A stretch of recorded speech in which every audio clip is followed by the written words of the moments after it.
What's up, guys? I'm Jim Ansel. This is Real Deal Outdoors. It's Tuesday, so that means it's Test Tank Tuesday.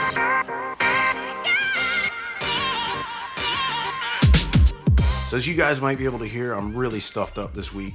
I've been sick all week long. I'm hoping you guys can even understand what I'm saying in this video. So please bear with me as we go through this thing. This week, we're taking a look at a couple of special requests. In the last video, I had somebody ask if we would demo these stand-up jigs from Perfection Lures. They came out in a mystery tackle box a couple of months ago, and they look really intriguing. They've got these little kickstands that come off the back of the head. He wanted to know if those kickstands really work, if they actually help, or if they're just a gimmick. So we're gonna take a look at that in this video. We're also gonna take a look at the BioSpawn EXORIBBON. I had a couple of guys ask in a video a couple of weeks back if we would do some BioSpawn lures, and BioSpawn makes my all-time favorite plastic lure. I was selected a few years ago as a tester for BioSpawn lures, and ever since then I've been a believer. I'm not gonna get into how much I love BioSpawn lures in this particular video. I'm probably gonna do a BioSpawn video eventually where I explain to you guys my experience with those lures and why I love them so much. But in this video, all we're gonna do is take a look at the action on the brand new EXORIBBON that just came out a few months back. It's BioSpawn's newest soft plastic lure, and I gotta tell you guys, it combines two of my favorite things in the soft plastic realm.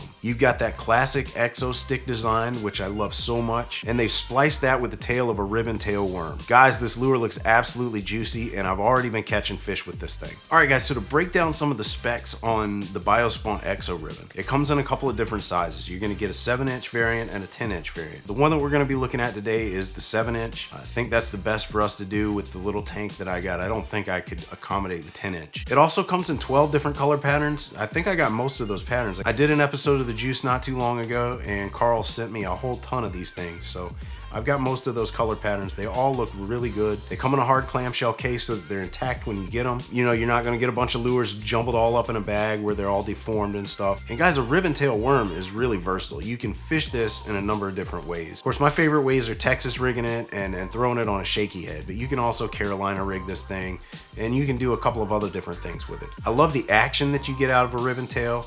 You know, you can swim these things and they look fantastic. They'll look like a bait fish or a snake or something like that, and fish just go wild over it. Now, the shaky head from Perfection Lures that I've paired this thing up with, I can't remember all the specs. I threw out the packaging. The main thing we want to take a look at, though, are those kickstands that are built into the back of that head. We just want to determine whether or not those things really work or if it's just a gimmick. So let's jump right over to the test tank and we'll see what these things look like in the water.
So there you guys go, man. Another dynamite lure from BioSpawn. Every lure that these guys have come out with over the last couple of years has been great. They catch tons of fish for me around here. The action on these things is always awesome. I love that exo stick body design, and I love that they've used that across most of their soft plastic line. I think the ridges on these things help displace a lot of water, and that may account for why they work so much better than a lot of your standard Senko lures. Like I've said in previous videos, I always used to use Gary Yamamoto and Yum Dingers and stuff like that. Your standard looking Senko style worms. When I started using the BioSpawn Exo Sticks, man, it was like flipping a switch. My numbers went way up, and I've never really been able to pinpoint why that is. There's a couple of different theories. It could be the bioscent that these things are impregnated with. I know on BioSpawn's website, it used to say these things were impregnated with amino acids and a bunch of other stuff. That could be why they work so well. It could also be, though, that body design is just something fish haven't seen, and it also displaces more water. Those are my two working theories. I mean, I really can't put a finger on why exactly they work so well, but they do. Again, guys, I want to stress that that's my own personal experience. It doesn't mean that your experience is going to mirror mine. I do catch more fish on these. That may not necessarily be true in your fishery, Your bass might be totally different where you live at. I don't know. But I can tell you from my own personal experience that I've fished with these in a number of different fisheries, and they work equally well in just about every single situation. So the shaky head, did those kickstand things work well? Yeah, I think they did. I think it worked pretty well. You know, I had a couple of times where the lure did want to kind of fall over, but I think it's because I just landed that shaky head a little weird. Now, I will say this, the material that we have in the bottom of the tank is hard. It's rocks, it's pebbles. So I can't say for sure if this thing is going to work in every situation. You know, the bottom is composed of all kinds of different stuff depending on where you're fishing at. You've got mud, you've got sand, you've got vegetation. There's a lot of different variables that you're going to want to take into consideration, okay? I can't say for certain whether these kickstands are going to work in every single situation. They did well in the tank. So if you're fishing somewhere with a rocky bottom, you're going to be fine. That's not to say though that those little kickstands aren't going to get hung up in vegetation.